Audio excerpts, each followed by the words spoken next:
Tuesday, everybody, and welcome to the Volquest podcast. I'm Eric Kane with Austin Price and Rob Lewis here today. Big thanks to our friends over at Exterior Home Solutions who make this podcast possible. For a free estimate, give them a call today at 865-524-5888. Again, 865-524-5888. Exterior Home Solutions making all of this possible. Guys, we got a whole lot to get into. Baseball season has started. Tennessee football picked up a new commit. But let's start on the hardwood, Rob. And it was a disappointing effort from Tennessee at Rupp on Saturday, falling 66-54. Tennessee shoots less than 40% from the field. Its starting point guard had 4 fouls at the 15-minute mark of the second half. A lot of headaches for Rick Barnes and his team on Saturday. Yeah, just not a great outing at all, and just a weird week. Excuse me. Tennessee goes from the highs of Wednesday night, knocking off number 1 Alabama. It feels like that might be something that sort of gets them going a little bit, and instead, nope, not at all. I mean, they go up to Rupp and play probably at least on the short list for their worst 20 minutes of the year in that first half. Dig a hole so big that they really don't have a realistic shot at getting out of it, down 39-19 at halftime. And, you can say they were shorthanded, but, they were shorthanded less than 72 hours earlier when they, handled Alabama pretty easily. To me, it was just one of those rare examples where they did not look ready to play. They were down 10-2 in the blink of an eye. Zakai Ziegler was on the bench with 2 fouls just under the 15-minute mark.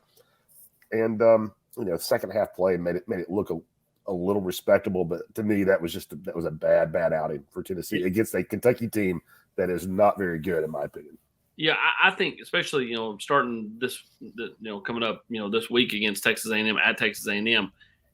Rob, when you're a team that struggles to shoot, when you're a shooter, what do they teach you when you're a kid? Hey, don't try to keep around 25 footers if you can't make one. Start in close, see the ball go in, and work your way out. Tennessee did that in the second half, where they attacked the rim, and obviously Santi was able to make a few threes.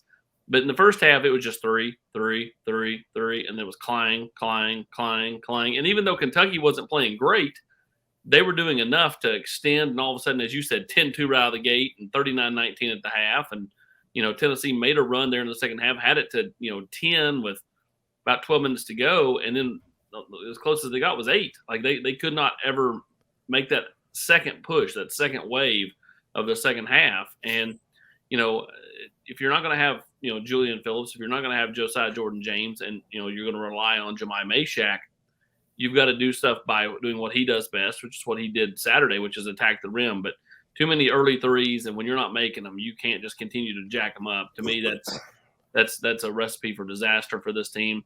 And again, Tyreek Key, two really good games, and all of a sudden kind of goes back into disappear mode. And even though he continued to shoot Saturday at Rupp, nothing was going in.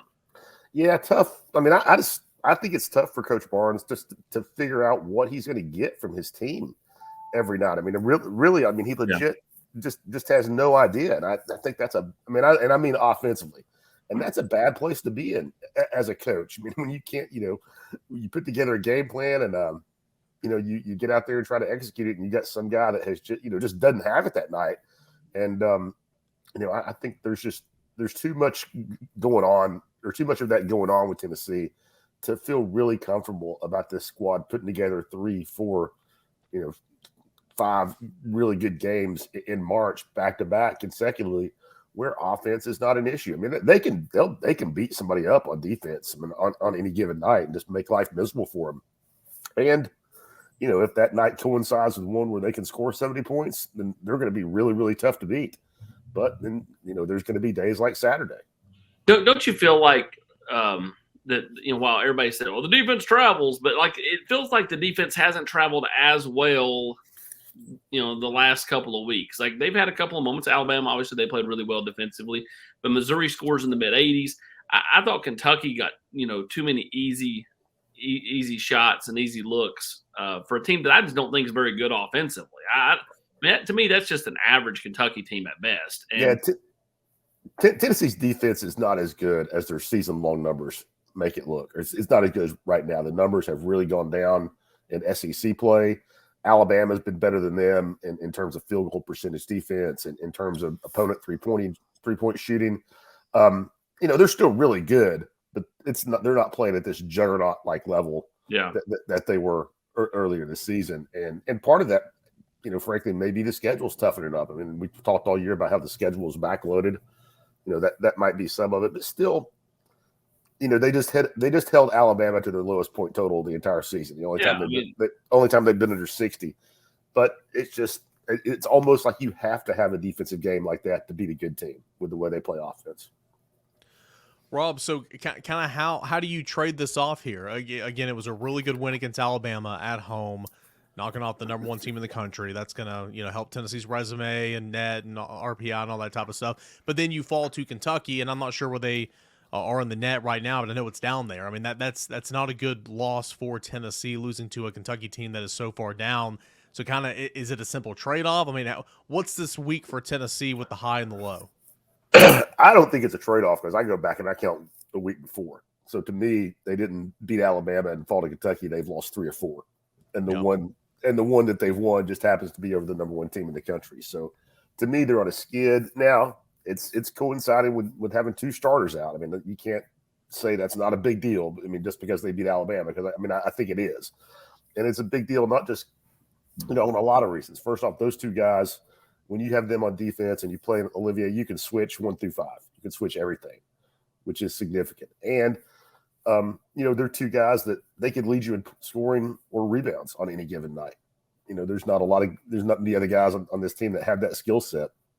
And lastly, just not being down 2 bodies when a guy, and I'm not trying to pick on Tyreek Key, but I mean, he didn't have it on Saturday. He's 0-6 from the field, scored 1 point, but Rick has to leave him out there for 25 minutes because he doesn't have anybody else to turn to. So, they need to get healthy. I think that'll make things look a lot better.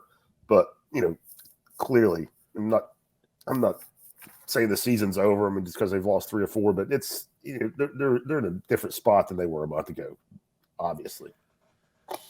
Yeah, one bright spot in that game, again, I know you guys talked about it in the full court press, and I'm not trying to say he's turned the corner offensively, but we know he's a defensive guy, Jahmai Mashack, but his offense, was Tennessee. He was all Tennessee had offensively for a lot of that game.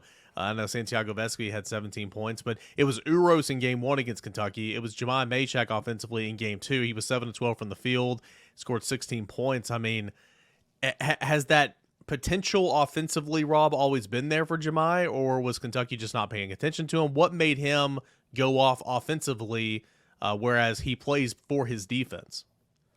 I'm like you. I'm not going to say he's turned the corner. I think it was because he knew his team needed that from him that day. I mean, Jahmai, he's limited offensively right now. At least when you're talking about the perimeter jump shot, I mean, he's improved, but it's not where you want it to be for a starting shooting guard in the SEC. But as you touched on earlier, Eric, he can flat out put it on the floor and get to the rim. I mean, he's strong, he's athletic, and I think he just had that mindset on Saturday that, hey, my guys, he's looking around the court. Jahmai's on the bench, Tyreek and Santiago can't buy a bucket in the first half, and he's like, hey, somebody's going to do it. He's got that mindset where he'll take on the burden, and he had a great week. I mean, he did probably as good of a job on Brandon Miller as anybody's done all year long. And then the 16 points at Kentucky were out of nowhere.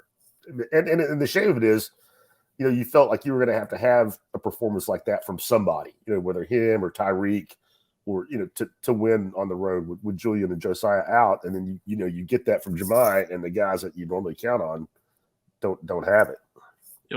Rick's had this knack for the development, whether you go back to, Kevin Punter, Josiah Jordan James' shot. I would love to see him develop some type of Robert Hubbs type elbow shot for Jahmai Mashack, because Mashack's ability to elevate and right there like that, I think it just would be, and you're not requiring him to go out and try to learn to shoot a bunch of threes, right? Like, let him work the elbow, because I think if he could do that, that could be a real bread and butter game for Jahmai if he can develop into that type of role.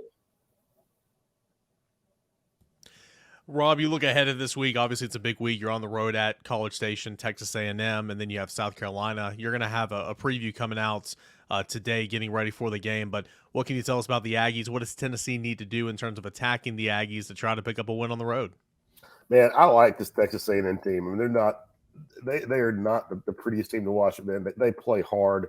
I think Buzz Williams is a really good coach. Tons of transfers. I think he's one of those guys that's how he's going to get it done.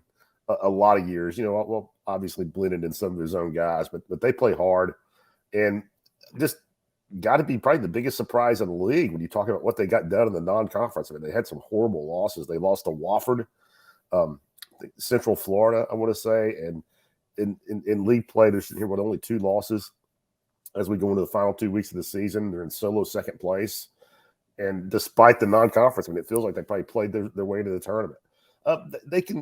They're one of the best blends of offense and defense in the league since SEC play started. They're 3rd in the league in scoring offense, 2nd in the league in scoring defense. Only Alabama is up there, kind of close with that. Not a typically have not been a great offensive team under Buzz Williams, but they're shooting it much better this year. Not necessarily from 3, but they're the 3rd.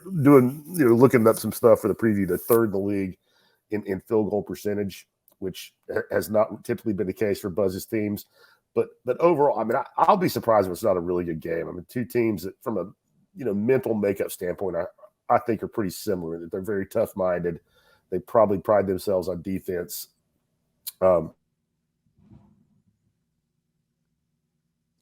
Yeah, prod themselves on defense for sure. And Tennessee's going to be trying to get back and breaking through Austin. Tennessee now 20-7 on the season, 9-5 in SEC play. They need another win, kind of like they needed that Alabama win in the worst way.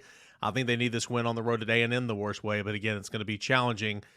Texas A&M, one of the better teams in the conference this year. And dropping one at Texas A&M. But if Tennessee can steal that one, and really, really enhances their chances of getting a top 4 seed in the league tournament. Well, no doubt. Eric, and Rob, if you can win at Texas A&M and beat Auburn, you're likely probably going to win out at that point. And again, if and buts, right? I mean, like the Vols haven't shown the ability to say, yeah, they're definitely going to win out. But if it all starts with this first game against A&M. You win that one, you'll have a lot to play for. You're already a game ahead of Auburn in the win-loss column. I think Kentucky drops another one. And I think you still have a chance to move up into that 2-3 seed if you can turn things around. But again, you've got to be able to turn it around. You need Josiah Jordan-James and Julian Phillips to get back healthy. And then again, see what happens. I think that you've developed some nice pieces because you've seen Jemai Mashak step up, Jonas Adu step up against Alabama. You saw, Tobe Awaka step up multiple games. You saw Tyreek Key against Vanderbilt and Missouri step up before kind of going back into the cave this past week. So, you've shown that if you were to be down a player or 2, you are still capable, but you really need that full complement to be who you want to try to be come March. I said this on the full court press afterwards. It still remains true. If they made it to Texas to the Final Four, I wouldn't be surprised. If they lost in the first round, I would not be surprised. Same. I agree with that. I 100% agree with that. So Tennessee will be back at it. Texas A&M, that's going up tonight, 7 o'clock. And Rob and Grant will have full coverage right here on the side of Volquest.com. Let's shift gears now. Let's go to the gridiron in terms of recruiting. Tennessee picked up its 4th 2024 commit. This came Saturday evening, and it's an in-state athlete, defensive back by the name of Marcus Gorey from Bradley Central. Austin Price, tell us a little bit about the Bradley Central native, Marcus Gorey. Long, athletic, and I think a really good player. Someone who Willie Martinez took a liking to at camp last summer, has been on hard ever since. Marcus really likes Tennessee. Marcus's family really likes Tennessee. And so it just made a lot of sense to go ahead and get that one done. Tennessee gets that one done. They're in a good spot with Evan Spillman. They're in a good spot with Boo Carter. Again, neither one of those kids are done, but at the same time, you kind of like where Tennessee stands as of, February 21st. So, for my liking, Tennessee's done a nice job with the in-state kids to this point. I don't feel like they're behind on anybody. I think that they're ahead on everybody. Doesn't mean you get them. Doesn't mean you get them all. But I think that Tennessee's done a good job of pinpointing, targeting the Boo Carters, the Evan Spellmans, Amari Jefferson. They're turning the heat up on Ronan O'Connell, Kamaro Brown.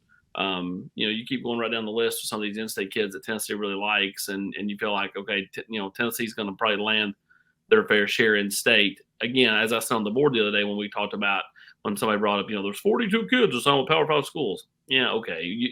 A kid signing with Indiana is not the same thing as a kid signing with Alabama, right? So I mean, like, you have to kind of pick your kind of where you want to go. Ultimately, you got to go off your evaluations, and so you can't get locked up into, well, Alabama offered or Georgia offered, we got to offer. Like if you're not in love with the kid, if you don't think he fits what you want and what you need, you got to kind of go off what you see with your own eyes. And sometimes that may come back to bite you. Sometimes it's not. It's like I said the other day on the board, the strange kid from Farragut, he was not what he became at UTC when he left Farragut, which is why he didn't have anybody else that was going to take him. He couldn't have went to Georgia or Alabama or Auburn or LSU or Florida or Tennessee or Mississippi State or Ole Miss or South Carolina or anywhere else in the league. But he went and he worked hard and he made himself into a player that everybody was like, man, how did Tennessee miss on him? How did everybody miss on him? I mean, he's one of those kids that you see those every year. I mean, how did all those schools miss on Terrell Owens back in the day when he went to UTC? So, you're never going to be perfect in recruiting, but you still have to stick by your evaluations, and you can't get caught up in, well, so-and-so offered, so we need to offer. That's not how this should work. If that's how you're doing it, then to me, that's you're going to end up, falling into some traps and failing a little bit. Again, inevitably, there's going to be a kid or two that leaves the state that turns into a really good player, and you're going to go, man, how did we miss on that kid? That's going to happen. That happens to Georgia every year. That happens to Alabama every year. That happens to every school when you're talking about in-state kids. So I think Tennessee's done a really good job with this 24 crop. They'll continue to do. Let me ask you this, Austin. Tennessee took 3 cornerbacks in the 23 class. Tennessee already has now 2 with Gorey, who they like him at corner. He can play a little bit of everything, but they like him at corner, right? Yes. Okay, so you got 2 here with Caleb Beasley and Gorey. Kamaro Brown's the name you just mentioned. They love him at corner. How many corners could be in this class realistically? And could they all 3 be from the state of Tennessee? Yeah, I mean, they could. Tennessee may not have to go outside the state for secondary help in the 24 class. So, I think that's very realistic that they wouldn't have to. Boo Carter's obviously a guy that's on defense in the secondary. And so, Caleb, while he plays corner at Lipscomb, that doesn't mean he's necessarily going to play corner in college. Now, I think he'll get every chance to, but, he's a guy that could play safety. Marcus will start at corner, and we'll see what happens from there. Ultimately, I think for Tennessee, they shouldn't have to leave the state for secondary help in 24. Now, if you were to miss on one or a kid go elsewhere, obviously that changes kind of the thought process, but 2 in the boat right now and a few more that they still are recruiting hard in state. I was asked this on the board a couple of days ago, Austin. Dead period right now, but Tennessee's going to have that junior day 1st of March. Any big names that you know of right now they're going to be making their way in for that junior day? It'll be a lot of the in-state kids. Ronan O'Connell's supposed to be back in. There's going to be a core group of out-of-state kids, but then there's also going to be a core group that says, I don't care about the junior day. I'm going to come when spring practice starts.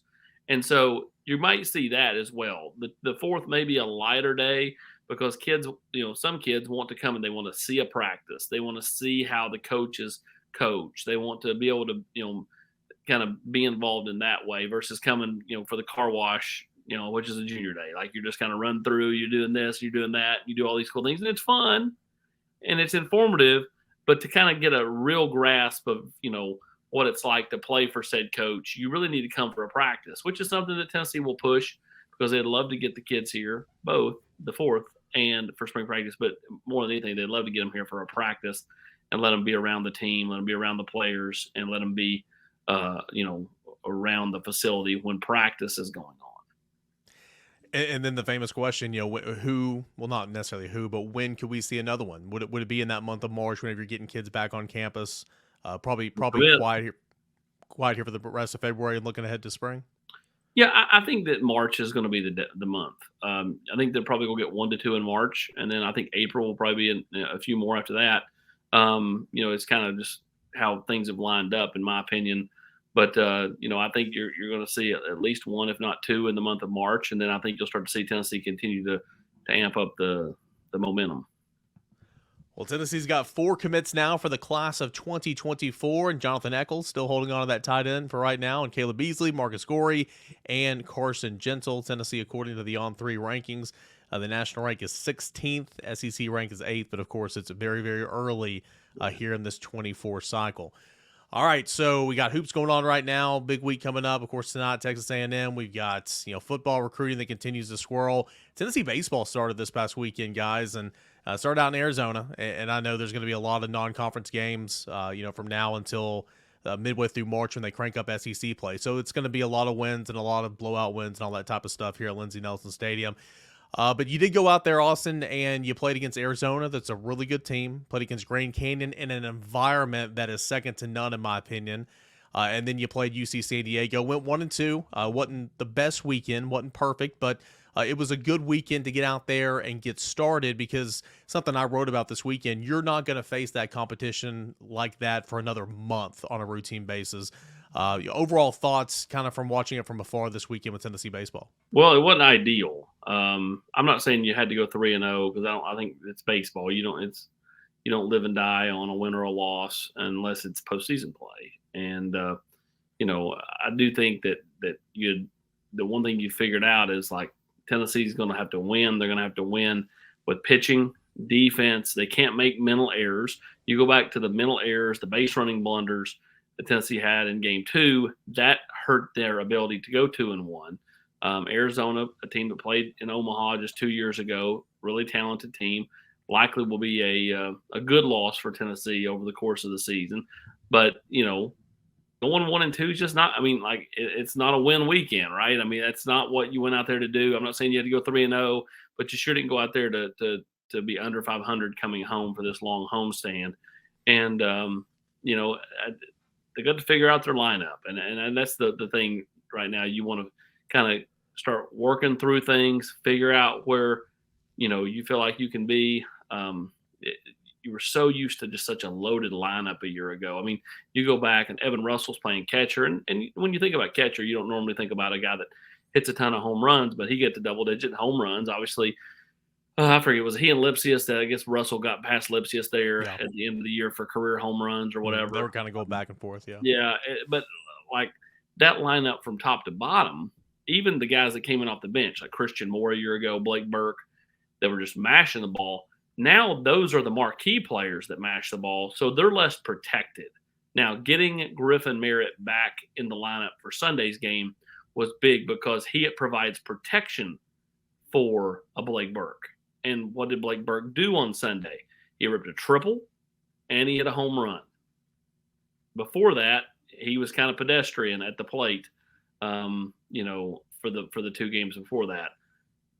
So I guess you're so used to them being top to bottom, lots of home runs, and just mashing the ball.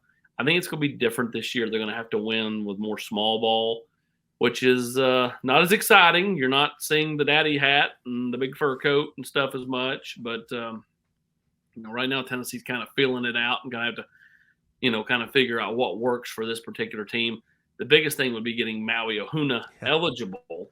And then that just adds to that lineup. But again, getting some of those freshmen in here the next month at home, letting them see what they can do, especially the hitters, I think that goes a long way to kind of figuring out where you are as a team. Yeah, I mean, off the top, you said got to figure out that lineup. And it's hard to figure out that lineup when arguably your best player is not in that lineup right now. And there's flexibility. Maui can hit leadoff. Maui can hit third. It just kind of depends. I mean, it's not necessarily on matchups, because both he and Dickey are both left-handed hitters. But if Maui's at the top, you can put Jared Dickey at 5 or 6 potentially, and that makes the middle of the order so much better. If Maui's at 3, then you can slide Blake Burke back to 4, Zane Denton to 5 or 6, or Merritt, and then Zane Denton to 6. I mean, that just makes it that much deeper. So without Maui, you're seeing kind of it affect the lineup card and the batting order in a big way. Again, we just continue to get asked this, and at the time of this recording, it's just, hey, it's still an eligibility issue, and we know from gosh, we know from Uros, we know from Cade, we know from so many different, from Brew. I mean, there's been so many different cases here at Tennessee over the last couple of years. It could be tomorrow. It could be a month from now. There's no real concern on Tennessee's behalf right now, but obviously they want him out there. So it's nothing NIL. It's nothing grade-wise. It's just an eligibility issue right now. But Tennessee needs to get Maui back for sure. And then kind of what you were saying as well, you look around and there's a new guy at every position. So there's going to be a feeling out process. That's just part of it. Christian Moore and Blake Burke, they are the guys now. Added with a Jared Dickey and a Maui and a Griffin Merritt and a Zane Denton. I mean, that's got to kind of come together. But they were complementary players last year. They were not everyday players, and so their roles have changed. Trying to figure it out on the fly against really good competition. That's going to help them, down the road, I feel like. But, Rome wasn't built in the day. A lot of people are saying, how in the world was this team ranked preseason number 2? And that's fair. And Tony even said to us when we spoke with him in preseason, he said, we're ranked number 2 by all these national plaudits, and I think that's because of what we did last year. I think they're getting a little ahead of ourselves right now. This is a new team, and there's going to be growing pains. So I think that, there's 5 games this week, 3 over the weekend. You got 2 midweek games starting tonight today at 4:30. A lot of those young freshmen, as you mentioned, like Dylan Dreiling and Reese Chapman, some young arms. This next couple of weeks is going to be big in terms of trying to figure out that lineup, seeing if you can get Maui back, and then just trying to come together as a team, because it's going to take a little while, and that's okay. Not every team is going to go win 57 games in a season. That's a program record for a reason, Austin. Correct. People get spoiled, man. Yeah. It's because most, and again, this isn't a knock, and somebody's going, well, that's crap, man. I'll pay attention every year.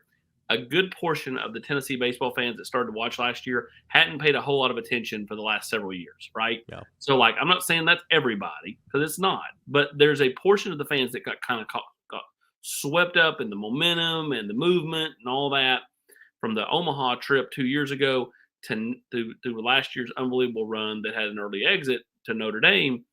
And that's all they know. That they know the home runs and the daddy hats and the fur coats and the trash talk and all that. And so when all of a sudden it changes, they're like, wait a minute, that's not normal. The normal is not winning 57, 58 games. It is, dropping an occasional midweek game to a team that's good, and you were pitching your 7th best pitcher. It's not winning every SEC series. Again, you're going to have some hiccups, but they've got to figure out who they are. I think a good week this week would be 4-1. You go anything better than that is gold, and everybody like, oh, everything's fine. 4-1 puts you at 5-3 heading into next week, and all of a sudden you start getting some momentum back. So, I think that it starts with the midweek games. Tennessee needs to find a way to win these 2 midweek games at home, and then you head into the weekend where you'll have your aces back on the mound, and then all of a sudden it just feels different. Yeah, for sure. And again, if we're new to watching midweek games, this is going to be bullpen games. They're going to be piggyback starts. You're going to see the games are going to last 4 hours. It's really annoying, but the purpose of midweek games is to get all those arms some work in. That's why you have a couple of midweek games at the first couple of weeks of the season. They just kind of see who they are, kind of regulate that rotation, that staff, and all that. And then, as you mentioned, you get back to Dolander on Friday, Burns on Saturday, and then Beam on Sunday. Last thing I mentioned in the baseball 3-2-1 yesterday, kind of my 3 observations. Starting pitching was about where it was. Your boy Beam, AP, he was marvelous on Sunday. And again, I'm not going to act like that UC San Diego lineup is the 1927 Yankees. Okay, it was not that great, but he was fantastic. I thought Burns was good on Saturday. Dolander was not his best, but he was good enough. I mean, he was good enough to win. He was good enough to win. Exactly. And they just didn't score enough runs. Yeah. So excited to see those guys get back out there today. And it is as Brent Hope said on the Rocky Top Rewind, it is a marathon. It is not a sprint. And this weekend out in Arizona, seeing good competition, good environments. Hopefully that'll make this team better in the long run, but we'll, of course, cover everything over at Volquest.com. For Rob Lewis, Austin Price, I am Eric Kane. Appreciate you guys for hanging out with us here on the Volquest podcast. Big thanks to Exterior Home Solutions who make this coverage possible. Give them a call today for a free estimate by calling 865-524-5888. That's 865-524-5888. A free estimate at Exterior Home Solutions, and check them out at exteriorhomesolutions.com. as well. If you're watching on YouTube, like this video, please subscribe to the YouTube channel. As always, send in your mailbag questions for the Volquest Mailbag Pod. That's coming up on Thursday. Until then, enjoy the rest of your Tuesday, everybody.